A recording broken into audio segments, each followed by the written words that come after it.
자, 오늘은 이제 잠언서 10번째 겸손과 교만에 대해서인데 우리 같이 몇 구절 잠언서에 나와 있는 구절을 읽도록 하겠습니다. 자, 잠언서 11장 2절 시작. 교만이 오면 욕도 오거니와 겸손한 자에게는 지혜가 있느니라. 15장 25절 여호와는 교만한 자의 집을 허시며 과부의 지게를 정하시느니라. 16장 18, 19절 교만은 패망의 선봉이요 거만한 마음은 넘어짐의 앞잡이니라. 겸손한 자와 함께하여 마음을 낮추는 것이 교만한 자와 함께하여 탈취물을 나누는 것보다 나으니라. 잠언서 21장 4절 눈이 높은 것과 마음이 교만한 것과 악인이 형통한 것은 다 죄니라. 잠언서 22장 4절 겸손과 여호와를 경외함의 보상은 재물과 영광과 생명이니라. 잠언서 29장 23절 사람이 교만하면 낮아지게 되겠고 마음이 겸손하면 영예를 얻으리라. 아멘. 교만은 왜 교만해질까? 또 겸손해지는 것은 반대로 어떻게 가능할까? 오늘 우리는 이 굉장히 중요한 문제를 좀 다뤄보기로 합니다. 왜냐하면 오늘 말씀대로라면 이것으로 인해서 내 인생이 완전히 망하거나 아니면 영예를 얻고 하나님의 형통함을 바라거나 둘 중에 하나이기 때문에 그래요. 그러니까 이것이 우리에게 직접 효과가 있는 것이기 때문에 중요합니다. 그러면 먼저 교만하다는 것이 무슨 말인지 다음 제가 몇 가지 읽어드릴 텐데 어떤 기관에서 정리해 놓은 거예요. 교만하다는 것이. 자기를 한번 진단해 봤으면 좋겠습니다. 교만하다는 것이 무엇인지. 첫째, 삶에서 어떤 문제가 터졌을 때, 아직은 아니고요. 삶에서 어떤 문제가 터졌을 때 하나님을 가장 먼저 찾지 않고 세상의 말에 귀를 기울이는 것. 그 다음, 하나님 이외의 것을 맹신하는 경우. 자기를 한번 진단해 보세요. 그 다음, 자신의 인간적 생각에서 나온 판단을 맹신하는 것. 자신의 능력을 맹신하는 것. 순종의 조건을 다는 것. 세상의 미련을 갖고 세상에서 만족을 찾으려고 하는 것. 자신의 마음대로 성급하게 행동하는 것. 좋은 상황이든 힘든 상황이든 범사에 감사하지 않는 것. 겉보기에 선한 일을 하면서 마음속으로는 자기 자신이 이 정도면 괜찮은 사람이야 라고 생각하는 것. 선한 일을 할 수 있는 상황에서 자신의 편의를 위해 그 선한 일을 하지 않는 것. 큰 죄를 지은 사람을 손가락질하며 비난하는 것. 어떤 좋은 결과가 나왔을 때 그것이 자신이 잘해서 그런 결과가 나온 것이라고 생각하는 것. 다른 사람을 용서하지 않는 것. 자신이 어느 정도 되는 사람이니까 이 정도는 누려야 할 자격이 있다고 생각하는 것. 내가 지금 누리고 있는 것을 당연하게 생각하는 것. 다른 사람을 외적 조건으로 판단하는 것. 그 사람의 학벌이나 직장의 지위나 돈이나 이런 거죠. 자신이 다른 사람보다 조금이라도 낫다고 생각하는 것. 다른 사람에게 나의 지식이나 경험, 재산, 인간관계, 소속, 조건, 능력을 내세우려고 하는 것. 다른 사람에게 가르치려고 드는 것. 다른 사람들에게 인정을 받으려고 하는 것. 다른 사람의 부족한 부분을 긍휼한 마음으로 바라보지 않는 것. 다른 사람의 유익보다 자신의 유익을 더 생각하는 것. 사람들을 저울질하는 것, 소모적 논쟁을 하는 것, 자존심이 상하는 것, 교만한 자를 교만하다고 심판하는 것. 여기까지 더 늘어날 수도 있는 것인데요. 많이 해당되는 것 같아요. 우리들은. 교만한가 이렇게 얘기하면 잘 와닿지 않지만 제가 지금 읽어드린 이런 좀 구체적으로 말씀드려 보니까 여러분 어떠십니까? 이런 교만한 사람들에게 일어나는 결과는 어떤 결과가 일어날까? 세 가지가 일어납니다. 첫째, 교만한 사람은 외로워집니다. 틀림없는 사실입니다. 일단 이런 사람은 동료들하고 일하는 데서 어려움을 겪습니다. 왜냐하면 대화와 타협이라는 것은 내 것을 주장하기도 하고 양보도 해야 되는 거거든요. 내 견해가 너무 중요하기 때문에 자기의 의견이 받아들여지지 않으면 짜증난 아이처럼 목청이 커지고 그리고 아주 심하게 화를 냅니다. 이런 사람들은 어떤 자리에든지 자기가 제일 빛나야 되기 때문에 그렇지 않은 못한 사람들을 보면 매우 힘들어합니다. 예를 들어서 뛰어난 대학에 모인 수재들의 경우에 그런 일들이 있대요. 가끔 어떤 사람은 예상 밖의 돌출 행동을 하는 사람이 가끔 있다고 합니다. 동료나 친구들이 그런 사람하고 같이 지내는 것이 여러분 너무 힘들어지지 않겠습니까? 그래서 어쩔 수 없이 만나는 그런 모임이 아니고 그냥 사적인 만남이 되면은요, 그 사람 주변에는 아무도 남지를 않습니다. 그래서 교만한 사람은 대체로 외롭습니다. 또 그 외로움을 자기가 받아들일 수 없기 때문에 더 강해져야 되고 더 힘과 능력을 키워야 한다고 생각합니다. 그래서 직장에서 보면 이런 사람들은 왕따 1순위라고 합니다. 부부관계에서도 교만한 사람은 결국 부부관계에서도 혼자 남게 됩니다. 대가를 독특히 치르는 거죠. 교만한 사람들이 나타나는 결과 두 번째는 뭐냐면요. 두 번째는 늘 분노와 질투, 거짓과 허풍으로 가득 차 있습니다. 교만이 이 모든 것의 뿌리가 되는 경우가 많기 때문에 내가 특히 다른 사람보다 낫다고 생각하니까 비판적인 말을, 무시하는 말을 많이 합니다. 직장이나 교회나 가정이나 어디를 가서든지 누군가를 지적하고 참견할 준비가 된 사람. 반대로 누가 자기에 대해서 한마디 하면 아주 굉장히 예민하게 반응합니다. 또 세 번째 어떤 결과가 있느냐? 만성 피로에 시달리고 건강하게 나이 들지 못한다고 합니다. 언제나 화가 나 있고 마음에 들지 않기 때문에 긴장해 있기 때문에 몸이 쉬 늙는다 그래요.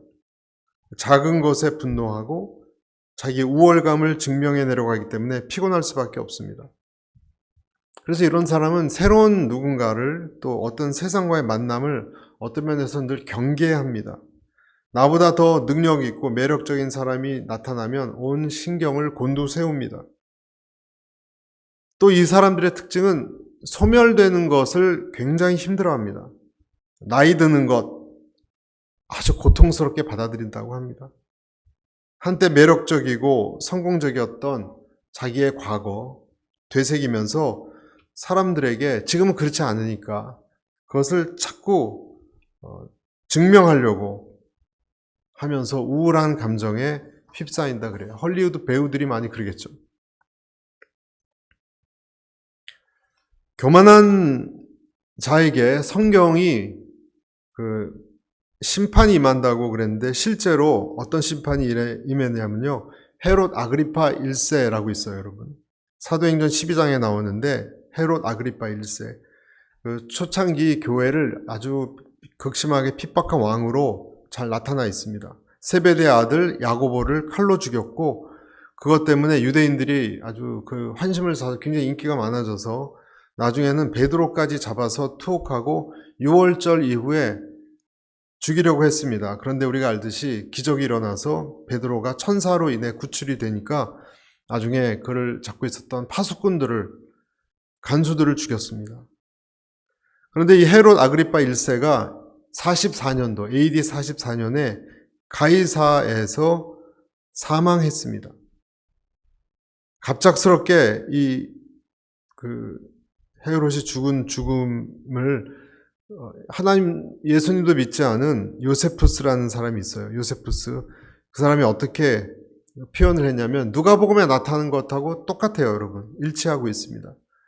요세푸스의 유대인 역사의 책에 보면 제19권 8장 1절에 이렇게 나와 있습니다. 그 축제의 두 번째 날에 아그리빠 왕은 순은으로 짠 침으로 멋진 의복을 입고 새벽에 원형 극장으로 들어갔다.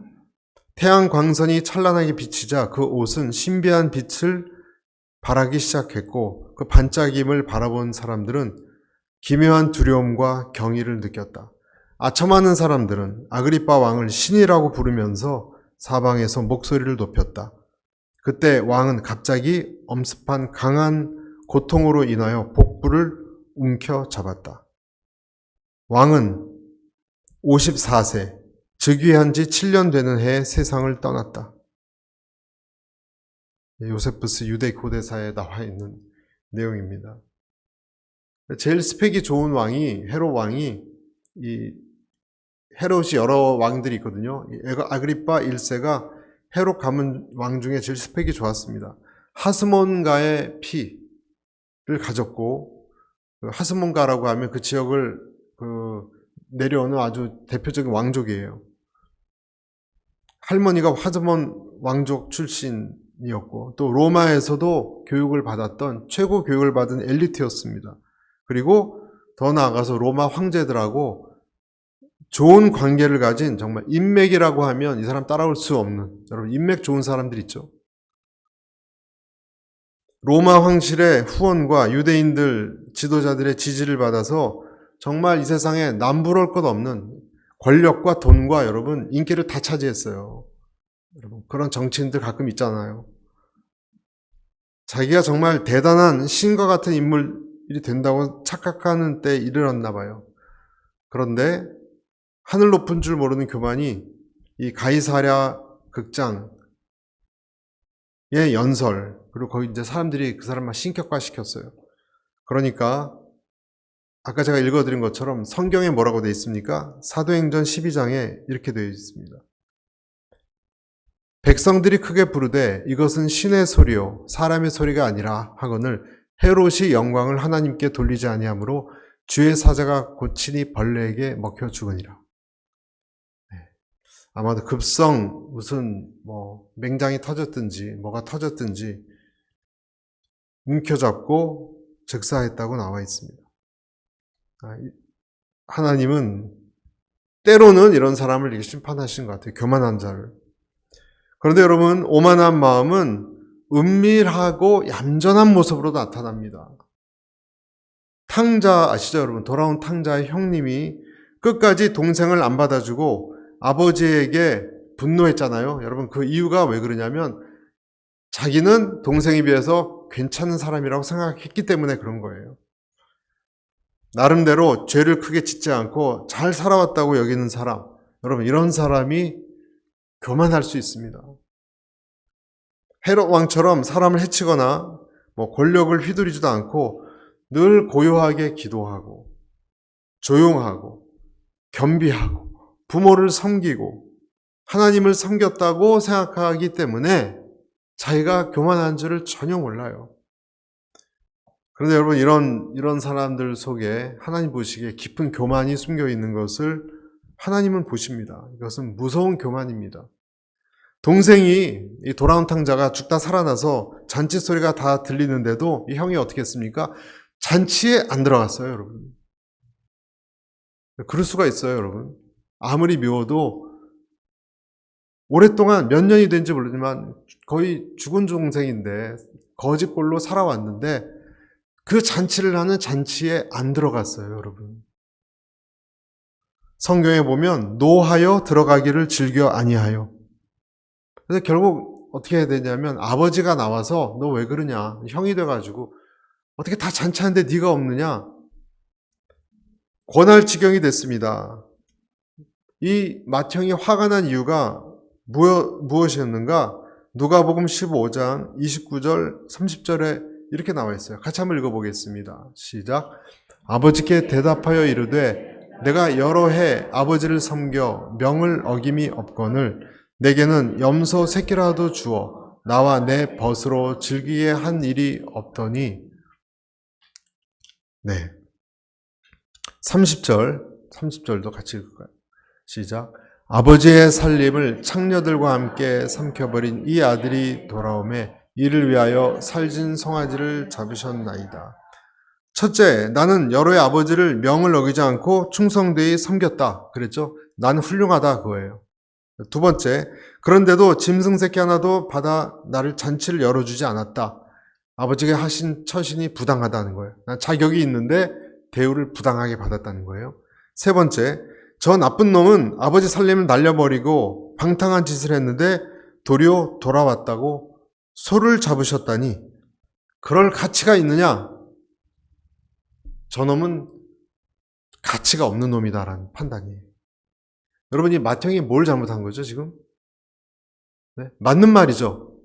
맞는 말이에요. 그런데 어디에 결정적으로 잘못이 있죠? 자기가 판단자가 됐어요, 여러분. 자기가 판단하는 거 아니거든요, 그렇게. 재판관 자리에 앉아서 동생과 아버지의 행동을 판단하고 있습니다, 지금. 여러분, 그럴 자격이 정말 있습니까? 아버지의 이 맏형은 또 재산 낭비에 대해서 동생도 동생이지만 아버지에 대해서 분노하고 있어요. 마치 아버지의 자기 재산이나 된 것처럼, 아버지 재산이.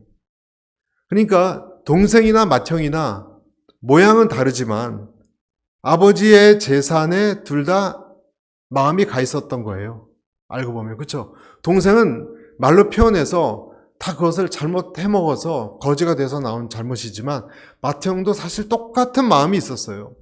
표현을 안 했을 뿐이지만 아버지 재산에 관심이 있었어요. 드러나고 안 드러나고의 차이입니다. 이 교만은 여러 모습으로 그래서 숨어 있을 수 있습니다. 착하고 충성돼 보이지만 결국 내가 누구 자리에 서 있느냐를 생각해 봐야 돼요, 여러분. 어느 자리에 가기 위해서 여러분 굉장히 겸손한 척한 사람들 있죠. 사람들에게 인기를 얻어야 되니까. 그런 사람이죠. 그 사람의 숨어 있는 교만은 하나님만 아시는 겁니다. 내가 무엇을 궁극적으로 원하느냐. 그 사람이 지금 행동이 아니라 그 사람 마음속에 그가 궁극적으로 무엇을 원하느냐. 여러분 자신이 지금 어떤 행동을 하나님께 할 때 궁극적으로 무엇을 원하느냐. 그것이라니까요. 묵상해 봐야 될 문제예요. 이 맏형은 아버지를 사랑한 것이 아니었어요, 여러분. 왜냐하면 아버지를 사랑했으면 동생이 돌아와서 그렇게 좋아할 때 아버지를 위해서라도 같이 어울려줘야 되는 거예요. 그렇죠? 아버지의 마음을 생각했다면. 그게 아니라 아버지에게 잘 보여서 유산을 잘 챙기려 하는 마음이 더 컸다는 것입니다. 그래서 여러분 우리가 하나님 마음에 공감하지 않고 우리 하나님 마음에 공감하지 않고 하나님을 통해서 내 입속을 챙기려 한다면 나 역시 어떤 존재예요? 겸손한 양의 탈을 쓴 교만한 사람이라는 것입니다. 한 번은 또 대제사장과 바리새인들의 하속들이 예수님을 보고 돌아왔을 때 어째서 너희들은 예수님을 잡아오지 않았느냐? 교만의 또 다른 측면 설명드리는 겁니다. 하속들이 뭐라고 대답했냐면 이렇게 대답했어요. 그 사람의 말하는 것처럼 말한 사람은 이제까지 없었습니다. 그 사람의 말하는 것처럼 예수님이죠. 그렇게 얘기하시는 분은 한 번도 저는 못 봤습니다. 그러니까 자기를 의롭다고 생각하지 부족하다고 생각한 하속들은 예수님을 붙잡으러 갔지만 매료되어서 그냥 왔다는 거예요. 예수님을 알아봤다는 거예요. 그런데 내 자신이 의롭다고 믿는 대제사장들, 바리새인들은 예수님을 뭐로 봤습니까? 그렇게 안 봤죠. 죄인으로 봤습니다. 그래서 이 교만한 바리새인들 또 대제사장이 하속들에게 뭐라고 얘기합니까? 요한복음 7장에 47절, 49절에 이렇게 나와 있습니다. 바리새인들이 대답하되 너희도 미혹되었느냐? 당국자들이나 바리새인 중에 그를 믿는 자가 있느냐? 율법을 알지 못한 이분이든 저주를 받은 자로다. 여기서 여러분 말씀 잠깐 보십시오. 뭐라고 되어 있냐면 바리새인들은 예수님이 무엇이 틀렸다라고 말하지 않고 단지 유대 지도층이 믿지 않는 걸 봐서 예수님은 잘못됐다라는 거예요. 그렇죠? 너희도 미혹되었느냐? 당국자들이나 바리새인 중에 그를 믿는 자가 있느냐? 여러분 이 말을 여러분 보면 이게 무슨 뜻이냐면 유대의 당국자들 바리새인들의 분별력이 너희들보다 낫다는 거예요. 너희들보다 훨씬 낫다라고 생각하는 오만함이 깔려 있는 거예요. 너희들은 아무것도 못 보는 거고 우리같이 많이 배우고 지위가 높은 사람들이 우리가 그것이 틀렸다 그러면 너희들도 틀렸다 그래야지 너희가 뭘 안다고 예수님을 잡으러 오라면 잡아오지 그 설교를 듣고 그냥 오느냐? 라고 얘기하는 것입니다. 여러분 우리도 그렇지 않습니까? 우리도 많이 배우고 지위가 높으면 그런 사람들은 스스로 자기들이 분별력이 훨씬 더 있다고 착각합니다. 사실은 그렇지 않습니다, 여러분. 그렇지 않습니다. 다행히 이 바리새인들 중에 니고데모라는 사람은 나중에 이렇게 얘기했어요. 우리 율법은 사람의 말을 듣고 그 행한 것을 알기 전까지 판결하느냐? 그랬더니 또 다른 바리새인이 너도 갈릴리에서 왔느냐? 상고하여 보라. 갈릴리에서는 선지자가 나지 못하느니라. 또 출신을 가지고 따져요. 출신, 지위 그런 것만 가지고 그 사람을 평가해버리는 거예요. 그런 교만인 것이죠. 그러나 여기 휘둘리지 않았던 니고데모는 결국은 나중에 밤중에 예수님을 찾아와서 진리를 만나죠. 분별력을 찾은 것입니다. 그래서 여러분, 내 교만함의 유혹을 이긴 사람은요, 분별력을 찾아요. 저는 우리 모두가 그런 분별력이 있게 되시길 축복합니다. 그래서 여러분, 핵심은 그렇다면 교만이 겸손으로 바뀌는 것, 어떻게 가능하냐? 나의 교만이, 어떤 사람의 교만이 겸손으로 바뀌는 것은 어떻게 가능하냐? 내 자신을 의심해 보는 거예요. 한번 저를 따라서 내 자신을 의심해 보는 것. 여러분 여기에 열쇠 중에 하나가 있습니다. 내가 잘못 생각할 수 있구나. 내가 내 자신을 어쩌면 너무 과신했구나. 더 나아가서 나는 아무것도 안다고 말할 수 없구나. 내 세계관이, 내 생각이 와르르 무너질 때 그때 비로소 보이는 것이 있습니다, 여러분. 그때서야 하나님이 내 눈을 밝히시는 것이 있습니다. 이것이 참 지혜예요, 여러분. 그래서 이런 과정을 만들기 위해서 성경에도 보면 많은 사람들이 자기 교만이 무너지고 예수님을 만난 거예요.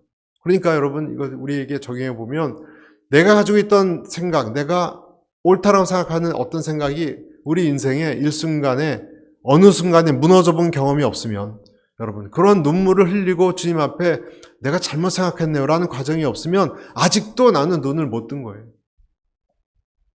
여러분 믿습니까? 아직도 눈을 못 뜬 거예요.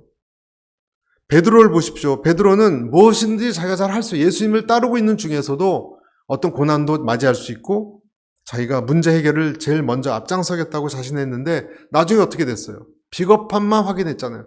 자기의 비겁함을 봤어요. 자기가 생각했던 자기가 아니었습니다, 여러분. 그때 베드로에게 보여지는 것이 있었어요. 그래서 그가 나중에 닭이 울었을 때 통곡하는 소리는 하나님에 대한 죄송함과 자기 자신에 대한 환멸감입니다, 여러분. 두 가지가 같이 있었던 것이죠. 여러분, 내 자신의 허망함에 대해서 울어본 경험이 반드시 있어야 됩니다. 내 자신에 대해서 무너져보고 울어본 경험이 없이 주를 따른다는 것은 여러분 불가능합니다. 아직도 그는 예수님의 겉모습밖에 모른다고 말해야 됩니다. 눈물의 회개의 빵을 먹어보지 않고는 내 눈에 교만의 비늘이 벗겨질 수가 없습니다. 그래서 예수님이 내가 나를 사랑하느냐 3번 물어봤을 때 예수님이 왜 3번이나 이렇게 집요하게 물어보셨겠습니까, 여러분? 베드로가 3번이나 대답하면서 자기가 자기에 대해서 갖고 있는 헛된 망상에서 벗어나야 돼요. 그리고 중요한 한 가지를 붙들어야 한다는 것, 그걸 깨닫게 하기 위해서요. 그 중요한 한 가지가 뭐죠? 예수님을 사랑하느냐? 내가 예수님을 사랑하고 있느냐? 내가 겉으로 앞장서고 이루고 성취하고 증명하고 그거 중요한 것이 아니라 그런 것은 여러분 결국은 다 헛되게 되거든요. 사람은 그렇게 강하지 않기 때문에. 여러분 사람이 얼마나 변덕스럽습니까? 기분에 따라서 이랬다 저랬다 하는 것, 용기 있게 내가 그때 얘기하겠다. 걱정하지 마. 내가 가서 그냥 얘기할 거야. 그러고 나서 여러분 막상 여러분이 그 사람 만나서 얘기하려고 그럴 때 어떻게 돼요? 얘기 못해요. 무서워서. 얘기 못해요. 그게 우리의 마음이에요. 친구들하고 막 놀러 가자고, 저도 경험이 있습니다. 놀러 가자고 막 분위기를 만들어 놓고 막상 갈 때가 하루 이틀 다가오니까 가기 싫어지는 거예요. 또 사람 마음은 이랬다 저랬다 정말 변덕스럽기가 짝이 없습니다. 인간이 원래 자기 마음은 잘 속이는 것이죠. 금방 취소하고 어떤 내게 피해가 올까 민감하고, 그래서 결국 버텨내지 못합니다. 그래서 사람은요 자기 자신을 의뢰하면 안 되는 거예요. 베드로 같은 사람에게 제일 중요한 것은 그래도 내가 예수님을 사랑하느냐? 그 사랑하는 마음도 예수님이 주시는 거였겠지만 그 신락 같은 그 마음일 뿐입니다. 자기에 대한 확신이 사라진 사람, 여러분, 자기에 대한 확신이 사라진 사람이 겸손한 사람입니다. 그래서 그 반대로 내가 겸손한 사람이다, 나는 겸손하다라고 말하는 사람은 어떤 사람인가요? 겸손하지 않은 사람이에요. 내가 겸손하다라고 말하는 사람은 겸손하지 못한 사람이에요. 자기를 겸손하다고 스스로 말하는 것은 교만의 완성입니다. 교만의 완성입니다. 그 자체를 의식할 수 없어야 됩니다. 우리는. 또 우리 중에 자기 중심적인 겸손이라는 것도 있습니다. 그건 겸손이 아니라 자기 비하, 비겁함입니다. 예를 들어서 누가 하나님의 일에 대해서 요청을 했는데 저는 섬길 자격이 없습니다 라고 대답했다면 여러분 겸손하게 보이죠? 겸손하게 들리지만 자기 비하일 뿐이고 회피일 뿐입니다. 또 목소리를 내가 내야 될 때 침묵하면서 그러면서 이렇게 얘기해요. 난 평화를 원한다고. 이웃을 사랑하면서 하나님을 의지하는 거라고 말하지만 사실은 비겁함, 비겁의 악입니다. 비겁함의 악이라고 말할 수 있습니다. 가족 중에 기독교를 조롱하거나 또는 친구들이 여러분 모든 종교가 똑같다라고 말할 때 또는 예수님을 비하할 때 겸손의 이름 앞에서 침묵을 지킨다. 이것도 비겁함입니다. 여러분. 그것을 겸손으로 우리는 착각하지 말아야 됩니다. 이 겸손에 대해서 우리가 마무리하기 전에 한 가지 또 생각해야 될 부분은요. 나를 지키는 것, 겸손과 나를 지키는 것도 구분해야 됩니다. 이 세상은 겸손으로만 살다가는 상처 입고 사람들에게 밟히기가 쉬워요. 겸손만은 그냥 해서는. 어떻게 해야 됩니까? 기독교에서는 남들이 해야 할 때 당하는 것, 항상 그냥 당하는 것, 그것을 겸손이라고 가르치지 않습니다. 예수님도 논장하실 때 물러서지 않으셨어요. 예수님도. 여러분, 우리가 하나님 앞에서 진실되고 정직하다면 뒤로 물러나 침륜에 빠질 이유가 없습니다. 정당한 경계선은 내가 지켜야 되는 거예요. 내 주장을 할 때 용기 있게 하는 것은 오만한 것이 아닙니다. 내 바운더리를 지키는 것입니다. 그래서 당하고만 있지 말고 그리스도인의 자기 정체성을 지켜야 돼요. 아멘.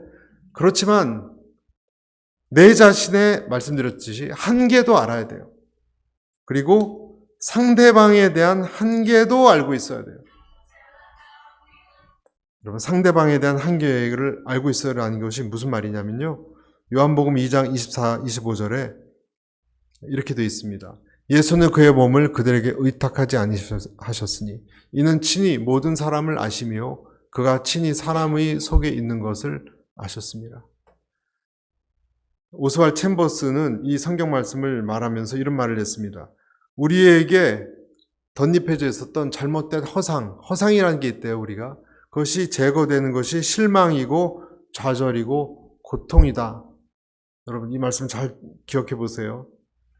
그래서 우리가 슬픔을 당할 때 보통 우울해지죠, 여러분. 사람에 대해서 실망하거나, 인생에 대해서 때로는 내 기대했던 것이 달성되지 않아서. 그때 사람이 허상에서 벗어나는데요. 그때 영적인 눈이 열리기 시작합니다. 그게 무슨 말이냐? 그 영적인 눈이라는 것은 슬픔 속에서 이 세상에서는 믿을 만한 사람이 한 사람도 없다는 사실을 깨닫고 좌절하는데, 그때 예수님을 진짜 신뢰하면서 참된 분별력을 갖게 된다는 거예요. 여러분, 이해하시겠습니까? 이 세상 사람들에 대해서 갖고 있었던 내 기대감이 좌절되고 실망할 때 영적 눈이 뜨이고요. 그때 허상이 제거되고 비로소 예수님에 대한 신뢰가 생깁니다. 왜냐하면 사람은 다른 사람에 대해서 완벽함을 요구합니다. 철저함을 요구합니다. 그래서 내가 그 사람에게서 기대했던 어떤 그것이 얻지를 못하면 내 자신이 악감정을 품고 때로는 잔인해집니다. 왜냐하면 내가 그 사람한테 왜 잔인하냐? 얻을 수 없는 것을 자꾸 요구하니까. 자꾸 그걸 고치라 하는데 그 사람 그걸 못 고치거든요. 근데 요구하거든요. 자꾸. 그러니까 실망하고 마음에 상처를 입는 것입니다. 여러분, 사람의 가장 깊은 욕구를 만족시킬 수 있는 유일한 분은 예수 그리스도 그분밖에 없다는 것을 여러분 믿으십시오. 아멘. 그분밖에 줄 수 없는 게 있어요. 근데 우리가 자꾸 사람들에게서, 때로는 자식에게서, 남편에게서, 부인에게서, 친구에게서 얻으려고 할 때 주소를 잘못 찾아. 사람은 줄 수 없어요. 우리가 원하는 것, 내가 진정 원하는 그것은 하나님만이 줄 수 있습니다. 이것을 깨닫는 것이 허상을 깨닫는 사람이고 겸손을 배운 사람입니다. 왜냐하면 어떤 사람에 대해서 과한 것을 요구하지 않기 때문에. 내 자신에 대해서도 과한 것을 요구하지 않는 사람. 내가 어떤 사람인지를 아니까. 그렇죠? 자기의 흙과도 같은 사람을 깨달은 것, 겸손이에요. 다른 사람에게도 지나친 것, 여러분 70%, 80%만 요구하세요. 그것을 깨닫는 사람이 겸손한 사람이에요. 여러분, 그런 모든 사람이 오늘 교만을 이기고 겸손을 체득한 사람인 줄로 믿습니다. 같이 기도하겠습니다.